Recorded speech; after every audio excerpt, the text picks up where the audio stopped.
Once you're the parent, you're the ghost of your children's future. Do you know what movie is this? One of the greatest, one of the best movies that has come out in, I don't know, forever. Forever, yeah. Forever. Directed by our great Christopher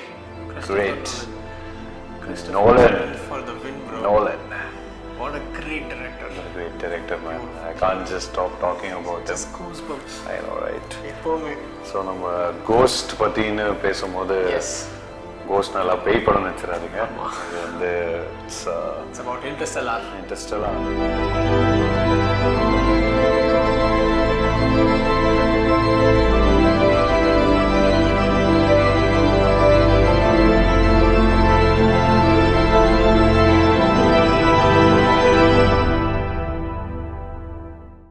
So why are we talking about Interstellar? Like, why? I think hands down one of the best movies. Yeah. One of the greatest movies in the world. I feel you can never get enough of it. Every single time, how many more times you watch it? It's the best. It's the best, bro. I know. It's the best. I can see from your reaction how crazy you are. You know what? You should watch it. Experience it. Experience it. Get the orgasm inside while you watch it. And dude, it's just a feeling of satisfaction listening to his music, bro. Music. Every single scene, he's done an impeccable Oh my God. You just need to take everything in. Yes, and there's 2 chords in the music. Dun, dun, dun, dun. That's oh my God. So fucking good. So fun fact, guys. So while Hans Zimmer and Christopher Nolan were discussing on a new film, so Christopher Nolan goes to Hans Zimmer and he says, "I want to make a movie. The movie is about a father and son, and you have to make a music on it." So Hans Zimmer goes to his house and he looks at his son and he gets a little emotional, and he does a part, a small bit, which is very personal for his son and him. So he does that and he calls Christopher Nolan to his home and he plays that part. Christopher Nolan says, "This has life, this has personal relationship between your son and you. So this is the music, this is the main theme for Interstellar." That's what he said. And he was like, "Okay, fine." And now then Christopher Nolan was like, "Okay, now let's get into the story. The movie is about black hole, wormhole." It's all, he's like, "Fuck, what the fuck are you saying?" So that's how it evolved. Yeah. So, how did it become a father-son movie to a timeless space bond? Yeah, bro. It's a timeless fiction. I don't know. There's so many things I can put into it. I don't know. You can't put one genre. I can see that you're going out of words. Bro, absolutely. It's that orgasmic, guys. It's that orgasm. It's like that. Okay, focus on this. Orgasm. So, படத்தை நம்ம first time பார்க்கும்போது யார் அந்த they? யார் அவர்கள்? Who are the they? What do you guys think? Please put it in comments. Who are they? I mean, so do you think the answer for that is a straightforward thing, or do you think there are multiple perspectives for it? I mean, there are definitely multiple perspectives on it. So when we watch the movie, இப்போ நம்ம first time பார்த்துட்டு இருக்கும்போது ஒரு Professor Brand, the guy who solves the gravity equation, who fakes that he's solving the one who's the, what is it? It's kind of a villain in the movie. So Mama Alfred, he goes to Cooper and he says that you have a mission and you are going to save us, you're going to save your kids, you're going to save the earth. Within 1 hour of meeting him. With 1 hour of meeting him. So he then asks, "Why me?" So he says, "They chose you." And he says, "Who are they?" And then you see a stop frame in him. And then he looks at just looks at him like this. So yeah. So இப்போ என்கிட்ட பர்சனலாக கேட்டிங்கன்னா அந்த கடவுள் பாதி மிருகம் பாதி அப்படின்னு சொல்லுவாங்க, கலந்த செய்த கலவை நான், அதுதான் மேத்யூ மெக்காகனே. அவரே வந்து மிஷனுக்கு போறாரு, பிரசன்ட்டுக்கு போறாரு. So actually it's a very interesting concept, Arun. If you see, it's actually a time travel movie only. நீங்க வந்து எடுத்து பார்த்தாலும் டைம் டிராவலும் இருக்கு, டைம் டைலேஷனும் இருக்கு. So இப்போ மக்களுக்கு புரியலன்னா, time travel is a concept where you go to the future and back to the past. Yeah, that's what happens. But mostly if in the movie நீங்க பாத்தீங்கன்னா ஃபியூச்சருக்கு தான் போறாங்க. You can't change the past. That's what they're saying. Or can't you? Can we? That's an interesting question. It seems like that is one of the theories we spoke about. Yeah. So maybe that was the main idea about it. Maybe I think that was shown in the movie as well. இப்போ நீங்க மூவில பாத்தீங்கன்னா அவங்க என்ன சொல்ல வராங்கன்னா earthல இருக்கவே முடியாதுன்றாங்க. புரியுதா உங்களுக்கு? It's a post-apocalyptic. Post-apocalyptic dystopian world. அவங்க வந்து இந்த உலகத்திலே இருக்க முடியாதுன்றாங்க. சோ இங்க இப்ப அந்த ப்ரொஃபசர் நாசால இருக்கவங்க எல்லாரும் என்ன சொல்றாங்கன்னா நீ earth காப்பாத்தாத. earthல இருந்து எல்லாரும் வெளிய கொண்டு வா தான் சொல்றாங்க. ஏன்னா earthல வந்து blight-ன்னு ஒரு விஷயம் blight வந்து is a kind of a disease which goes on vegetables and destroys all the vegetables. So இப்போ crops எதுவும் இல்லைன்னா சாப்பிட்றதுக்கு எதுவுமே இருக்காது.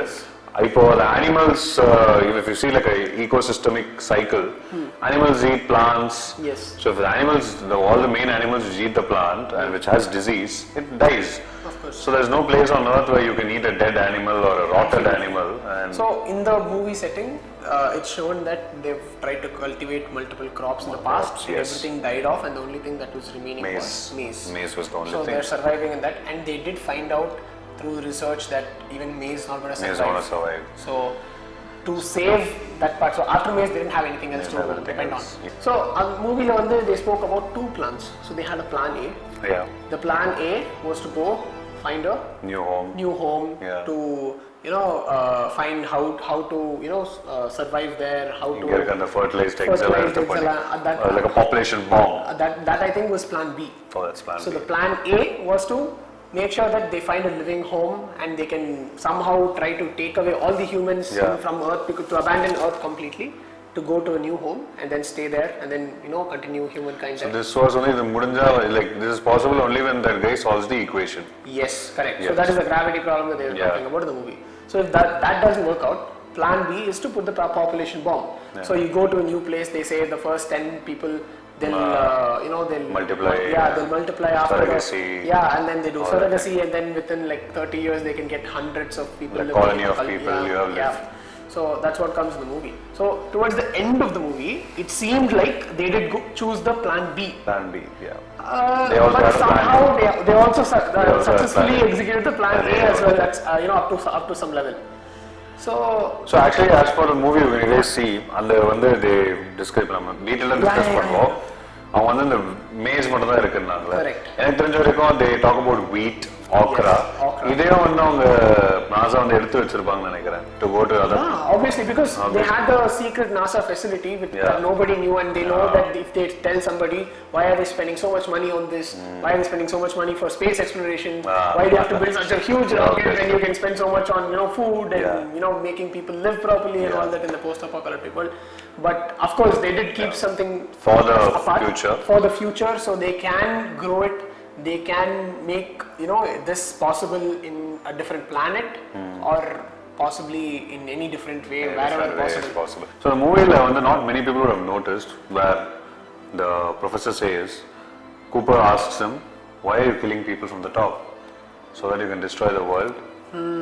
He says, we tried that, but it didn't work out much because so many population are there.